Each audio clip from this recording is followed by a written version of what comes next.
권미란의 인사이드아웃 김민수의 가치투자 레몬리서치 김민수 대표입니다. 대표님 안녕하세요. 안녕하십니까. 반갑습니다. 네.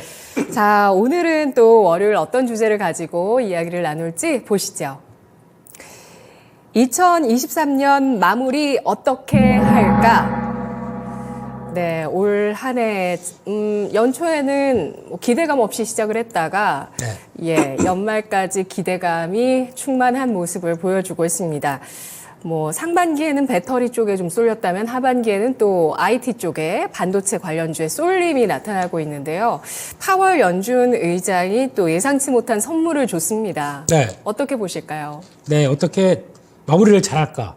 마무리. 네, 의리 있게 마무리를 해야죠. 네. 네, 근데 주식시장이 의리를 보여줄지 네. 이게 관건이긴 한데 어떻게 의리 보여줄 것 같으십니까? 이 정도면 의리 보여준 거 아닌가요? 여기서가 좀 부담입니다. 이 정도면 7포인트 마이너스예요. 지금 2,556인데요. 네. 이게 의리입니까? 예, 의리 좀 더 보여줘야죠, 솔직히 생각보다. 정부가 의리를 좀 보여줬으면 좋겠습니다. 예, 정치 중립적입니다. 그래서 그런 쪽은 제가 말씀을 못 드리겠지만, 네. 보여줘야죠. 보여줘야 될 것 같고, 그래도 한 중반쯤이면 또 결과가 나올 걸로 보여지고 있는데, 산적한 이런저런 얘기들이 많다 보니까 거기에 이게 주가 될지는 아직 모르겠습니다만, 네, 해야죠. 약속은 지켜야 됩니다. 네. 그렇게 됐다고 했을 때, 그러면, 여기서 이제 중요한 게, 그럼 대주주 양도세 관련된 쪽에서 이쪽으로 먼저 얘기를 할까요? 아니면 지금 다른 쪽으로 준비한 건 연준 얘기가 따로 있는데. 네. 저희는 자유롭게. 자유롭게요? 네, 대표님 머릿속에 있는 걸 다 꺼내놔 주시면 됩니다. 잠시만요. 예, 이럴 수도 없고. 예. 근데, 일단은, 그러면 그 대주주 양도세가 만약에 그러면 이제 해결됐다라고 하게 되면 어떤 종목이 많이 오를까요? 올해 많이 올라갔던 종목? 올라간 게 중요한 게 아니고요. 올랐다가 빠진 종목이겠죠. 올랐다가 빠진 종목? 요게 핵심인 것 같은데. 배터리인가요? 배터리도 영향권엔 들어옵니다. 네. 들어올 거고 당연히 영향을 받겠지만 그거보다 제가 보기에는 최근 들어서 많이 빠졌다가 좀 매수세가 못 들어오는 그래서 그에 따른 영향을 많이 받았던 섹터들이 더 눈에 띄는 게 오늘 같은 경우 좀 강한 쪽이 HBM 쪽이죠. 네. 그러니까 아마 제가 보기에는 이쪽도 그러니까 한 그 9월 달쯤에서 여름 때부터 9월 달쯤에서 가장 많이 올랐었는데 이제 약간 좀 꺾이기 시작하는데 SK하이닉스는 고가로 갑니다. 그럼 결국에는 SK하이닉스가 그만큼의 성과를 보여준다라고 하게 되면 거기서 나오는 HBM 쪽은 얘네들도 다채롭게 성장은 하겠죠. 근데 그쪽에서 지금 시장은 이쪽은 한 두어 번 올랐다 내렸다를 했기 때문에 이거는 또 한미반도체 같은 경우도 상승폭 보세요. 상당히 많다 보니까 거기서 차익 매물 나오는 것들 과정들을 이어가게 되면 이게 끝나게 되면 변화가 나올 텐데 거기서도 또 가장 많이 올랐다가 하락한 쪽은 HBM 관련된 종목들이 좀 많겠죠. 그래서 내년 가게 되면 분명히 성과가 나올 종목들이 있습니다. 그런 종목들은 한미 반도체는 이제 실적을 확인해야 되겠지만 그럴 개연성들이 상당히 큰 종목들은 이제 반응을 하기 시작하겠죠. 그게 첫 번째. 두 번째는 AI 의료 쪽입니다. 이쪽도 올해 많이 올랐었죠. 네. 그러다가 한동안 정체가 됐었는데 마지막으로 정리하고 내년을 바라본다. 라는 입장으로 봤을 때는 이번에 나왔던 루닉 같은 경우도 상당히 재료가 좋습니다. 해외 진출을 그러니까 국내 기업들의 소프트웨어 업체들의 한계는 지금까지는 거의 그랬거든요. 우리나라는 하드웨어 중심 국가였습니다. 소프트웨어를 제대로 잘 반영을 못하고 성과를 내는 업체들이 별로 없었어요. 근데 여기서 국내 소프트웨어 업체들이 이제 해외 쪽에 나가서 성과를 낼 수 있을 만한 기업의 흐름들을 가져간다. 볼파라 이 회사도 기업은 뉴질랜드라고 하더라도 성과는 이제 미국에서 내고 있거든요. 그러면 미국 진출을 하기 위한 기반들을 마련하는데 거기서 들어가는 보통 미국 쪽에 데이터를 쌓고 가기 시작한다. 한 2, 3천억 들어버립니다. 비용이. 인수를 통해서 한 번에 해결했다. 빅데이터와 아니면 기반을 마련했다. 미국 쪽 진출을 위한 기반을 마련했다. 좋은 내용들이죠. 그러니까 이런 쪽들과 함께 변화가 나온다라고 하게 되면 아마 이런 AI 의료 쪽도 계속 이번에 수혜를 받고 내년에 대한 성장의 기대 나올 수가 있기 때문에 이런 축으로 바라보시면서 첫 번째는 많이 하락했고 상승하다가 하락했고 수급적인 이슈 때문에 근데 내년을까지 봤을 때 여전히 올해 나왔던 투자 아이디어 즉 성장을 그대로 이어갈 수 있을 것이냐라는 쪽에 봤었을 때는 이게 핵심이 아닌가 싶기 때문에 2차전지 마찬가지로 AI 의료, HBM 관련된 반도체 쪽에 특히 반도체 같은 경우는 지금 보게 되면 다른 쪽들이 막 돌았잖아요. 무슨 온디바이스 AI나 CLX 관련된 종목들 막 움직인다고 하더라도 이게 주가 아닙니다. 이거는 지금 그렇게 가기 위해서 시장의 순환매를 보여줬던 하나의 과정이라고 생각하고 이쪽은 아직 해야 될 일이 많아요. 그러니까 특히 이번에 가장 많이 나오는 게 온디바이스 AI 관련된 종목들 막 찾더라고요. 핵심은 그게 아니라 약간 이제 이쪽에서도 어차피 온디바이스 AI는 우리나라가 수혜를 본다라고 하게 되면 그 메모리 쪽에 들어가는 LPDDR 정도가 가장 큰 수혜예요. 근데 그거는 S 외면하고 그 결국에는 5G 예, 이 관련된 쪽이거든요. 5G가 아니라 예, DDR4, 5 예, 발음이 안 되네요. 죄송합니다. 그 예. 옛날에 5G가 이 네. 마음속 깊이 있다가 DDR5와 함께 튀어나와 버렸네요. 욕하고 싶어서요. 예. 통신 장비 쪽은 욕하고 싶어서. 예. 그래서 네. 예, 그런 쪽을 바라봤었을 때는 예. DDR5 쪽도 수혜가 되면서 그쪽과 연관된 종목들을 바라봐야 되는데 그거는 시장에선 그건 됐고 새로운 거 뭐 없냐라고 하다 보니까 이름만 온디바이스 AI 뭐 아니면 또 CLX 이런 거 붙이면서 움직이기 시작하는 거죠. 근데 그런 쪽은 일단 가야 될 그리고 진짜 이 회사가 수혜다라는 거는 좀 지나서 아마 좀 더 딥한 얘기 나올 때 그때 움직일 것 같고요. 지금 이런 종목들은 수혜 종목들 별로 없습니다. 해당되지 않는 종목들인데도 움직이는 게 되게 많아요. 그러니까 그거 가지고 그냥 이거만 하면서 관련 쭉 이러면서 움직이는 거는 바람직하지 않고요. 차라리 성과가 나온다 그러면 HBM 쪽이 진짜 수혜를 받을 종목들이 더 많거든요. 그러니까 거기에 대한 성장의 기회를 본다라고 하게 되면 지금은 이쪽들 챙겨봐야 되겠죠. 네, 이번 주 정부에서 그 대주주 기준의 완화 정책이 발표가 된다면 네. 그때 배터리와 HBM 그리고 의료 AI 쪽 반등 가능성을 보셨는데요. 이런 쪽 같은 경우는 뭐 연말까지 정도 네. 트레이딩 관점에서 봐야 되는 걸까요? 아니면은 뭐 내년까지 쭉 끌고 가는 전략일까요? 만약에 그러면 양도세 이슈가 그냥 별 변화 없이 기존 안대로 그냥 넘어갔다라고 네. 하면 실망 매물 나오겠죠. 예. 그땐 받아야 됩니다. 말씀드렸던 섹터들이 추가적으로 하락이 나온다. 받아야 됩니다. 왜냐하면 그대로 돌아가서 내년 같은 경우는 똑같이 뭐 그렇다고 이제 수급 이슈가 지나갔기 때문에 오히려 그 다음 그러니까 26일 이후에 나왔던 배당락과 함께 나오는 권리 끝나고 나서는 오히려 그 다음부터는 또 활발하게 움직일 섹터이기 때문에 그쪽을 네. 바라보는 게 중요하겠죠. 연초부터 네. 지금 말씀해주신 그 섹터들이 연초부터 또다시 움직일 수 있는 가능성이 있는 충분한 섹터다. 배터리는 좀 요즘 난제들이 많은 상황입니다. 네. 인플레이션 감축법안 그 세부안 발표가 나오고 나서 네. 더 오히려 뭐 배터리 셀이라든지 보조금을 많이 받을 수 있는 그쪽이 좀 더 메리트가 있어 보이게끔 돼버렸거든요. 그렇죠. 근데 네. 핵심적인 거는 예. 어차피 LG에너지솔루션이 북미에 가서 지면서 이제 AMPC까지 지금 나와서 실적에 반영되고 있다라는 쪽들에 대한 흐름들이고 2032년까지 영향을 받습니다. 그러면 이쪽들이 영향을 받는다라고 했을 때 2차 전지들은 당연히 QA 확대와 함께 나올 수 있는 부분들이고 거기다가 또 이번에 세부안을 보다 보니까 이제 가장 중요한 거는 중국 손절은 확실한 거고요. 네. 중국 못 들어옵니다 이제. 그렇게 되면은 그쪽에 가서 그 중국에 대한 소재까지도 손절이 들어와야 될 겁니다. 그러면 이것까지 본다라고 하면 나머지 음극재 그리고 거기다가 분리막 전해질 이쪽도 다 국내 기업들이 수혜를 볼 수밖에 없는 판이 짜져 있거든요. 그럼 거기 가서 이제 지금 저희가 이제 북미 쪽으로 가서 셀비 투자 증설을 하기 시작합니다. 그렇게 가기 시작하게 되면 요 효과와 함께 나올 수 있는 지금까지는 뭐 NTM 같은 경우가 지금 기존에 하던 거대로 그대로 이어간다라는 쪽인데 나머지 분리막 회사 같은 경우도 잠깐만 우리도 수혜가 될 텐데 당연히 해야지 하면서 생각했던 증설 계획들을 다시 강화를 시키려고 노력을 하고 있죠. 그렇게 봤었을 때는 지금 여러분들은 당연히 이쪽도 수혜를 본다 안쪽으로 보면서 그러니까 QA 확대가 이제 오기 시작한다라고 하게 되면 이제 피해 하락이 거의 끝날 무렵이면은 다시 한번 관심을 가질 필요가 있겠죠. 그래서 분리막 전해질 다 관심 있게 봐야 될 것 같고 개인적으로는 음극재 관련된 쪽에서 실리콘 음극재가 개화하는 시기가 내년이기 때문에 네. 그와 함께 된 변화들은 내년 하반기쯤 되면은 이제 증설 효과 1차로 된 부분들이 반영되면서 나오기 시작할 거고 특히 전기차에 적용되는 게 지금까지 실리콘 음극재가 전기차가 이만큼 있으면 그중에 2개밖에 안 됐습니다. 내년부터는 6개, 7개로 늘어납니다. 근데 나 이쪽으로 장착할 거야 라고 해서 변화가 나오기 시작하게 되면 빨라지는 기조가 나오기 시작하겠죠. 2024년대 후반대 이후부터는 음극재는 실리콘 쪽으로 많이 전환될 겁니다. 왜냐면은 중국이 천연흑연, 인조흑연, 흑연은 다 통제를 할 분위기거든요. 그러면 어차피 흑연 손절할 분위기였는데 잘 됐다. 아예 그냥 안 써. 그리고 우리 실리콘으로 갈게. 물론 가격이 좀 높고 실리콘 음극재가 되기 위해서는 도전제가 좀 같이 작용을 해줘야 되기 때문에 이쪽에 대한 분위기는 좀 더 체크를 한다고 하더라도 결국에는 가야 될 길입니다. 그쪽에 대한 성과도 내년부터는 개확입니다. 네. 네.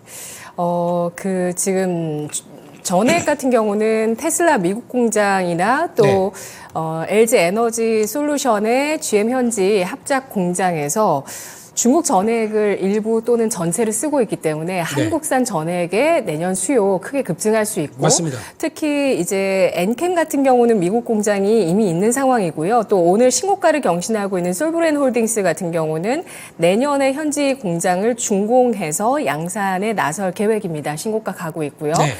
그리고 음극재 기업 가운데서는 대주전자재료 보시는 건가요? 그렇죠. 그리고 네. 또 아까 전해질 관련돼서 동화기업도 있는데 네. 동화기업 같은 경우는 약간 좀 계획이 좀 딜레이되는 분위기라고 얘기를 하더라고요. 그러다 보니까 좀 같이 동참하나라는 쪽인데 아직까지는 그거는 좀 더 체크를 해야 될 것 같고요. 특히 뭐 분리막 쪽에서도 SK 하이테크놀로지 자리를 잡았었는데 요즘 조금 더 눈길이 가는 게 WCP죠. 이 회사도 지금 고개를 이제 막 들고 있는 상황들이다 보니까 낙폭이 컸습니다. 거기에 따라서 변화 들어오게 되면 이제 P만 어느 정도 확인되는 과정들이 나온다 그러면은 역시나 지켜봐야 될 것 같고 실리콘 음극재 쪽에서는 가장 또 눈길이 가는 게 말씀하셨던 대주전자재료죠. 이제 지금 서서히 변화가 나오기 시작합니다. 그래서 바닥 확인하고 좀 움직이는 과정들 이게 지금 보여주고 있는 상황들인데 이게 차트 안 나오나요? 혼자 떠드니까 재미가 없어서요. 차트 나올 수 있을 텐데 예. 지금 나오고 있습니다. 혼자 다 했는데 나왔어. 예, 그렇습니다. 그래서 대전자 재료도 이렇게 바라보고 있고 여기서 네. 또 들어가는 물론 이제 나노 신소재 같은 경우도 같이 들어가는 그 도전제 CNT 탄소 나노튜브 도전제 쪽에 대한 기대감도 있는데 증설을 누가 빨리 얼만큼 잘 해가느냐라는 쪽들도 바라봐야 되겠는데 그쪽 하나 제이오 같은 경우도 일단 오늘은 좀 밀립니다만 계속 추세 흐름들 체크해 가야 되겠죠. 네. 네. 연준이 이 금리 인하에 대한 기대감을 심어줬습니다. 네. 이 기대감을 내년 정도에 어느 정도 좀 보여주지 않을까.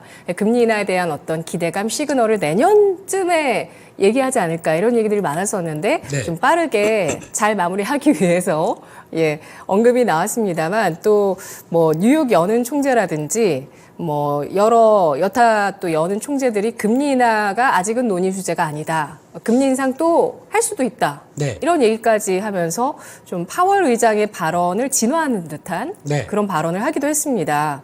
어떻게 봐야 될까요? 네.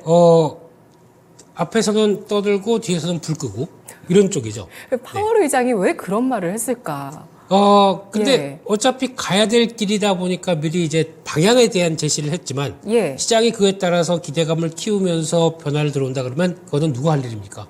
뒤에 동생들 밑에 위원들이 할 일이겠죠. 거기다 연착륙 기대까지 심어줬어요. 옐런 그렇죠. 재무장관은 계속 얘기했었거든요. 경기 네. 연착륙 할 거다, 미국 경제는. 네. 이렇게 얘기를 했는데. 삼박자죠. 그러니까 대통령, 연준의장, 재무부 장관, 예. 이 3대 축이 물론 바라보는 게 있어요. 뭘 바라보고 있겠습니까? 대선?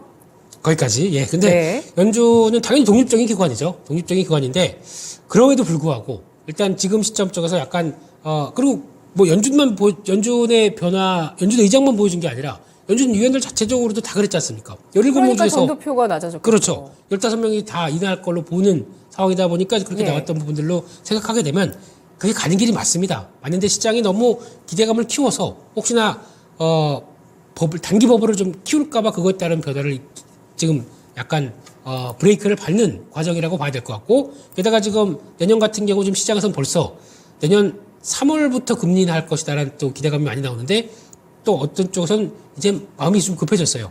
1월도 나옵니다. 1월 달부터 당장 금리 인하할 것이다 이렇게 나오고 있고 총 내년에 금리 인하할 수 있는 횟수를 6회로 봅니다. 6회. 그래야 150bp 정도까지 내릴 것이다. 그래서 시장은 한 내년에 한 4% 이하로 지금 바라보고 있는 게 지금 시장의 관점이죠. 근데 이런 얘기들이 네. 나오니까 네. 또 나오는 얘기들은 그렇게 되려면은 경기가 어느 정도 더 많이 침체를 봐야 돼요. 침체가 돼야 네. 그렇게 될 거다. 네. 연준이 이렇게 금리나 시그널을 낸 것은 이미 미국 경제가 조금 침체될 기미가 있기 때문에 그렇게 한 것이다. 이렇게 얘기하는 사람도 있고 네. 또 1970년대를 재현할 것이다. 네. 아서번즈 형님. 예, 잡힌 것 같아. 그래서 내릴 거야 했더니 물가가 더 올라가는 거예요. 네. 이런 상황을 전망하시는 분도 계시더라고요. 그렇죠. 그거에 대해서 일단 그러니까 저금리 고물가 시대다. 내년엔. 네. 예. 그거를 누가 알겠습니까? 누가 알겠습니까만은 예. 지금 상황 쪽에서 체크하는 거는 이제 저희는 어차피 시장을 그렇다고 우리가 생각한다고 해서 그대로 되는 것도 아닐 거고. 근데 그렇다고 가장 연준에서 걱정하는 거는 그런 물가에 다시 튀는 현상들에 대해서는 계속 견제를 할 겁니다. 그럴 때마다 어떤 현상이 나오냐면 어떤 분명히 시그널을 주겠죠. 그래서 내년 같은 경우도 FOMC 회의 때마다 나올 수 있는 부분들은 시장의 변동성이 커질 수밖에 없는 국면들입니다. 아, 내년에도요? 마찬가지입니다. 예. 왜냐하면 금리는 시장은 인하를 할 거라고 더 빨리 생각하는데 연준은 해봐야 3회 정도거든요. 그래서 간극이 이렇게 벌어져 있잖아요. 예. 그런 쪽에서 만약에 먼저 이번 FOMC에서 금리 인하하지 않을까? 라는 쪽에서 먼저 시장이 반응했다가 역시나 열고 봤더니 처음의 방향을 그렇게 보여줬다고 하더라도 생각보다 그렇게 큰 흐름들이 나오지 않는다. 여전히 유지가 돼 있다라고 하게 되면 갔던 가격대가 다시 밀리겠죠. 그리고 이번에 10월 달에서 그리고 지금 12월 달까지 2달 만에 보여준 변화 보면은 그때는 또 같은 메시지였다고 하더라도 시장은 또 실망했다가 기대했다가 이 과정들이 반복되죠. 얘네는 이게 엄청 빠르게 나올 겁니다. 그렇기 때문에 그때그때마다 나올 수 있는 분위기에 저희가 잘 대처를 해야 되는데 상대적으로 좀 주가가 올라와 있다. 그리고 또 기대감이 좀 차 있는 국면이다. 라고 하게 되면 비중 줄여야 됩니다.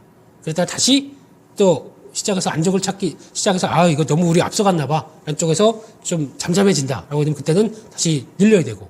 요걸 좀 하셔야 될 것 같아요, 내년에는요. 대신증권에서는 내년 코스피 3,000포인트까지 열어두겠다는 언급이 나왔어요. 리포트에서 2번이나 벌써 얘기를 하고 있어요. 화이팅! 네. 제가 뭐라고 말씀 못 드리겠습니다. 저는 내년에 그렇게 만만하지는 않을 것 같아요. 금리 정책 변화에 따라서 관심을 가져볼 섹터는 어느 쪽일까요? 핵심적으로 저희가 많이 얘기하는 게 성장주라고 볼 수 있겠죠. 성장주에 대해서 보면은 저희가 알고 있는 뭐 인터넷 플랫폼 네카오, 네, 거기서부터 소프트웨어 관련된 쪽, 또 이체전지 쪽, 그리고 네. 신재생에너지 쪽, 그리고 또 제약바이오 쪽. 이런 쪽으로 쫙 펼쳐진다고 하더라도 한번 다 지난주에 움직였던 거네요. 움직였던 거고, 예. 그러니까 내년에 기대를 한번 해보겠다라고 하는 기대감이 큰데, 이제 하나하나 보게 되면 인터넷 플랫폼 같은 경우 정부에서 또 원래는 규제 안 하겠다라고 했었는데 이번 연말쯤 가면서 약간 이상한 법안이 나오기 시작하죠. 플랫폼 규제와 관련된 쪽에서 뭐 4가지 싸가지는 아니고요. 4가지. 예, 거기서 어느 정도 좀 선 넘는다. 네. 공정거래위원회에서 과징금 더 생각보다 더 강하게 나올 수 있겠다라는 쪽들도 나오고 있고 그러다 보니까 약간 뭐야 이거 이런 분위기로 좀 나가고 있는데 역시나 그래도 성장주 밸류를 화목하기 시작한다 그러면 기대감은 높은 게 맞겠죠. 추세는 유지가 되는지 체크하면서 계속 봐야 될 부분이라고 생각되고 있고 제약바이오 쪽은 이제 셀트리온 어느 정도 거래 정지 합병 이후에 나오는 어떤 모멘텀과 함께 특히 그동안 고생 많이 했었죠. 제대로 움직인 적이 지금 벌써 6, 7년 됐습니다. 제약바이오 쪽이. 그러다 보니까 갖고 있는 모멘텀 가지고 불쑥불쑥 움직이려고 하는데 제가 보기에는 제약바이오 쪽에서도 AI가 결부가 돼야 되겠죠. 내년에는 AI 의료 쪽, 또 하나는 1912가 보여준 게 올해는 비만 치료제였었으니까 네. 내년은 알츠하이머입니다. 맞아요. 도마내마비 예. 최종 승인이 되기 시작한다. 그러면 알츠하이머 관련된 쪽들 부각을 많이 받을 겁니다. 두 연결고를 보게 되면 알츠하이머 걸렸는지 안 걸렸는지 브레인 쪽에 AI로 이 사람 치매 확 왔다라고 하는 누가 판독을 합니까? AI 의료업체들 우리나라에서 내놓으라는 업체들이 나오기 시작하죠. 이게 성과를 낸다 그러면 알츠하이머 관련주로 움직일 수도 있습니다. 그러면 주가가 어떻게 될까요? 이 정도까지 보시고요. 그 다음에 또 이차전지 쪽은 아마 말씀드렸듯이 지금까지 보던 기존의 주도주가 그대로 주도주가 안 될 수도 있습니다. 그렇기 때문에 그 변화 가능성도 한번 체크하면서 다른 흐름들도 보셨으면 좋겠고요. 신재생 에너지는 기대감은 많은데 제가 보기에는 태양광 이런 것들 쪽에서 나오는 것보다 일단 네. 장치산업 쪽에서 나와서 금리를 인하에 된 흐름들을 봐서 다시 지연됐던 프로젝트가 회복된다라는 쪽으로 보게 되면 풍력이 제일 나을 것 같습니다. 네, 그런 쪽으로 바라보시되 내년은 성장주, 그러니까 금리 인하기야 무조건 성장주 가자라고 하기에는 성장주에 전통적으로 보게 되면 저희가 들어가는 게 건설 있을 거고요, 증권주 이런 거 있을 겁니다. 근데 지금 주가가 어떻습니까? 전혀 반응을 안 하고 있죠. 그렇기 때문에 무조건 금리 인하다라는 쪽에서 아이디어만 가지고 베팅을 하기 때문에 안 될 수가 있습니다. 거기다가 먼저 보여줬던 성장의 경로를 그러면 다시 회복해서 돌아갈 수 있는지에 대한 아이디어를 같이 갖다 결부시켜줘야 됩니다. 그게 핵심이라고 보게 되면 내년도 그냥 성장주 무조건 베팅 이게 아니라 해야 될 일이 많겠죠. 체크해야 됩니다. 네. 네. 그러면 자동차는 어떻게 보실까요? 금리 인하 수혜주로 네. 자동차가 좀 부각이 됐습니다. 네. 네. 자동차 좋죠. 좋은데 자동차 쪽에서도 이제 제가 보통 보면 제가 항상 얘기하는 저평가 메리트, 뭐 배당 메리트, 그리고 실적 대비 자산 대비 저평가 메리트 이거를 뭔가 싼 건 알겠는데 그렇다고 싸다는 걸 누가 자극을 좀 해줘야 됩니다. 싼데 아니 이거에 대한 성장 모멘텀도 있는데 이렇게까지 싸? 라고 하는 것들을 자극해줘야 되는데 그게 현대차는 그냥 내년 말에 이어지는 조지아 공장 쪽에서 그래도 한 연 200만 대 생산해서 전기차 쪽의 밸류를 나도 좀 주세요. 이제 테슬라 따라가겠습니다. 라는 것들이 가시화되기 시작해야 되겠죠. 그래야 그 부분이 성과를 내고 더 중요한 거는 해외 쪽에서 어떤 전기차에 대한 판매보다 계속 내년은 북미 쪽만 볼 겁니다. 거기서 강자가 될 수 있을 것인지. 어차피 지금 내년에 내년 말부터 2025년까지 들어오는 LG에너지 솔루션과 유기적으로 그나마 한국 업체들이다 보니까 연결시켜서 성과를 내는 쪽의 한 축이다라고 하게 되면 그때부터는 달라질 수가 있기 때문에 제가 보기에는 내년은 현대차 상반기 끝나면서를 좀 봐야 되지 않을까 하는 쪽이고 지금은 약간 좀 올랐다 내렸다를 반복하다가 추세적으로 간다라고 하는 거는 내년 하반기를 보고 있는데 하반기에 주식해야 됩니까? 모르겠어요 이건요. 네, 양도세 이슈 관련된 쪽들이 좀 넉넉하게 바뀌어줘야 예. 안 그러면 내년도 똑같습니다. 9월 달에 주식 다 팔아야 돼요. 다 팔고 또 그냥 가만히 있고 내년에 또 11월 선거까지 있지 않습니까? 선거 때 미국 증시가 올랐던 적이 거의 없어요. 그러니까 다 불확실성 달기 시작하면서 그래서 어떤 뭐 지지율에 따라서 섹터만 등락이 왔다 갔다 할 뿐이지 이게 추세적으로 갖추는 적은 별로 없습니다. 그래서 네. 내년엔 만약에 이번에 양도세 이슈 제대로 뭐 잘 못 되고 거기다가 선거 이슈까지 있다라고 하게 되면 내년의 고비는 딱 두 개입니다. 4월, 11월. 4월은 한국 총선이죠. 총선. 네, 결과에 따라서 약간 지금까지 노선이 바뀔 수 있다는 거. 내년 1분기에 매매를 열심히 해야 되겠네요.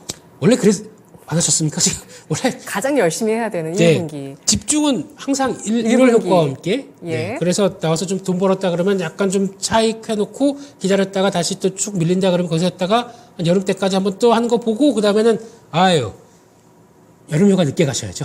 추석 때 가셔야죠. 다 팔고 정리하고 또 네. 에이 그래 고생했으니까 이제 좀 어디 해외에서 좀 매매 좀 해볼까. 그래서 그 해외에서 매매는 이렇게 하시면 안 되고요. 이렇게 그 피나콜라다 이렇게 쭉 들이키며 하시면서 그러면서 이러고 가셔야죠. 별 재미없네 이렇게 하시고 그 다음에 또 추워지는데 그때는 또 이제 좀 따뜻한 데 있다가 이제 좀 들어오실 준비하시고 이렇게 해야 되는 게 맞지 않을까 싶습니다. 그리고 미국 대선 결과 어떻게 결과 나오는지 좀 보고 네. 라고 하셨습니다. 나스닥 조정 올까봐 쉽게 들어가기 주저되네요. 황금손님께서 말씀해 주셨는데요. 네. 역시 코스피도 상당히 제한되어 있거든요. 그렇잖아요. 지금 뭐 2600선 근처에도 사실은 잘 못 가고 있는데 아까 말씀하신 것을 기반으로 봤을 때는 적절한 매수 시기는 다음 주. 보시죠. 그리고 보통 매수 시기라고 해서 저희가 주식을 살 때 내년엔 그렇게 하지 마세요. 주식 사겠다 그러면 좋은 주식이다 덜커 이랬을 때 매수가 고정시켜 놓고 대응 잘 힘들지 않습니까? 보통 조정이 온다고 하더라도 네. 조정이 오게 되면 딱 바닥 찍고 쭉 들어가면 얼마나 좋습니까? 조정이 그렇게 오나요? 그렇게 안 오지 않습니까? 시장도 다중 바닥 패턴이 나올 수도 있고 그리고 했다가 시장이 뭐 바닥 찍고 이제 약간 각도가 좀 밋밋하게 움직이다가 이렇게 올라오게 되면 종목들은 오히려 거기서 두어 번 바닥 찍는 경우는 많죠. 하락한다고 하더라도 분할 매수. 예, 매도는 한 칼에 정리하셔도 됩니다. 예. 근데 매수는 한 번에 하시게 되면 아마 보시는 게 더 괴로우실 거예요. 근데 종목도 퍼뜨리는 게 나은 거죠. 지금 오늘 관심 섹터도 정말 많이 나왔거든요. 그 중에서 핵심적인 종목들 몇 개. 네. 이렇게 해서 그러니까 섹터에 나는 이 섹터가 마음에 든다. 그 중에서 대장주 하나. 내가 생각하는 대장주 아니면 대장주가 움직이는데 나는 뭐 그거 말고 오히려 그런 건 내가 내 스타일이 안 맞으니까 그 밑단이라고 하더라도 혹시나 이를 따라갈 만한 종목들 이렇게 해서 섹터에서 종목들을 구분하시는 게 좀 좋지 않을까요? 네, 그걸 모르다 보니까 여러 가지를 공부를 하고 그 중에서 나는 묵직한 거 이게 마음에 들어. 아니면 난 가볍지만 변동은 크지만 이게 더 마음에 들어.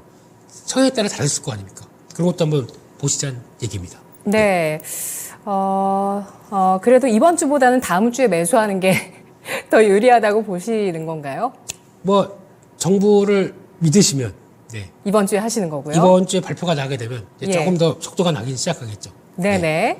아스트랄님께서 리먼 사태를 잊었나요? 사고 터지고 금리 내려봐야 소용없습니다. 금리 슬슬 내리면서 연착륙 유도해야 됩니다. 파월의 걱정은 제2의 리먼 사태 아닐까요? 라고 글을 올려주시기도 하셨습니다. 좋은 표현이십니다. 네. 네. 그러니까 지금은 금리가 빨리 내려가게 되면 뭔가 터진다는 얘기에 대한 반증이라고 되겠죠. 그러니까 만약에 지금 현재 10년물 국채금리가 3.9까지 내려가 있습니다. 근데 여기서 그냥 그대로 3.7, 그러니까 제 생각은 3.75 여기가 관통되면서 밑으로 내려가게 되면 악재입니다. 시장은 걱정을 더 하는 겁니다. 뭔가 이거 이상한데? 라고 하면서 뭔가 터질 게 있는데? 라고 생각한 반영되는 게 먼저 선도적으로 시장이 앞서간다고 하게 되면 그거는 심각한 미국의 그 연착륙이 안 된다는 쪽으로 받아들여야 될 것 같아요. 그만큼의 금리가 빠르게 내려간다는 얘기죠. 그러면 그에 따라서는 오히려 여러 가지 시장에서는 좀 부정적인 측면들이 많을 걸로 보여지고 있기 때문에 그때는 지수가 금리가 하락한다고 하더라도 지수가 못 올라갈 겁니다. 그런 거 한번 보셨으면 좋겠습니다. 네. 아, 이제 새해 뵈야 되거든요, 저희가. 그쵸? 세 배요? 내년에 세 배 가자! 그겁니까? 아니, 새해에 뵈야 된다고요. 아, 새해 배에서 예. 인사 먼저 올리겠습니다. 올 한 해 고생 많이 하셨고요. 네, 내년에는 계좌에 세 배를 못 드리니까 내년엔 계좌 세 배만 나십시오. 감사합니다. 네.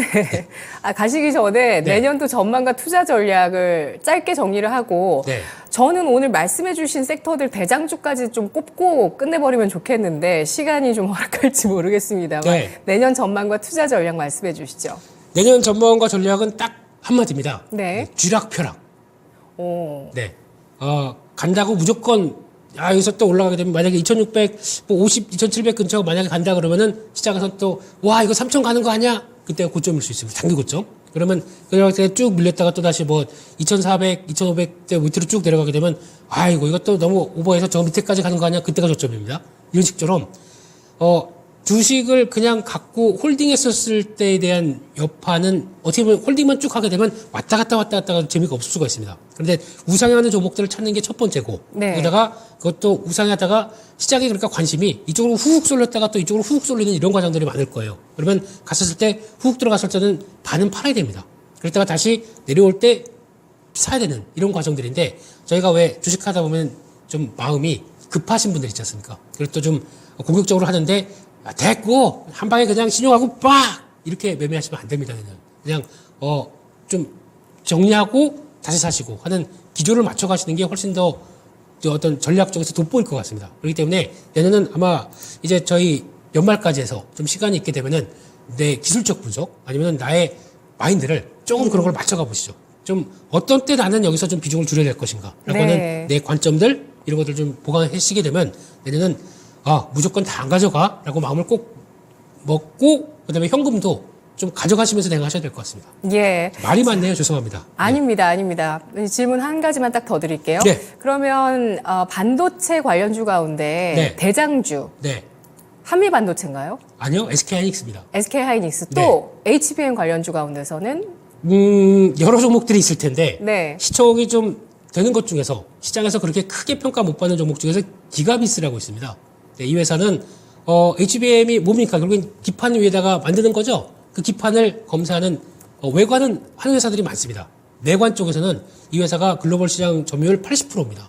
그렇게 하게 되면 KLA나 일본의 웬만한 회사보다도 다 저 밑으로 떨궈버린 강력한 무기를 갖고 있는데 11월 말에 퀄리타스 반도체 얘기하실 때 이 종목도 얘기하셨죠. 됐습니다. 퀄리타스가 먼저 갔네요. 근데 먼저 갔어요. 성격이 다른 종목입니다. 이건 장비 예. 쪽이고 그쪽에서는 약간 성격이 다른 종목이다 보니까. 근데 이쪽은 오버행 이슈가 좀 있어요. 그러니까 11월 말에 나왔던 오버행 이슈가 지분 대비해서 12% 정도가 좀 저거 나오면 어떡하나라고 보다 보니까 좀 무거운 거죠. 이거 확인되면은 이상입니다. 제약바이오는 대장주는 지금 시점으로는 한마디만 해주세요. 셀트리온 제약 보고 있습니다. 셀트리온 제약, 네. 의료 AI 대장주. 윤호입니다. 알겠습니다. 네. 오늘 분석 여기까지 듣겠습니다. 고맙습니다. 감사합니다.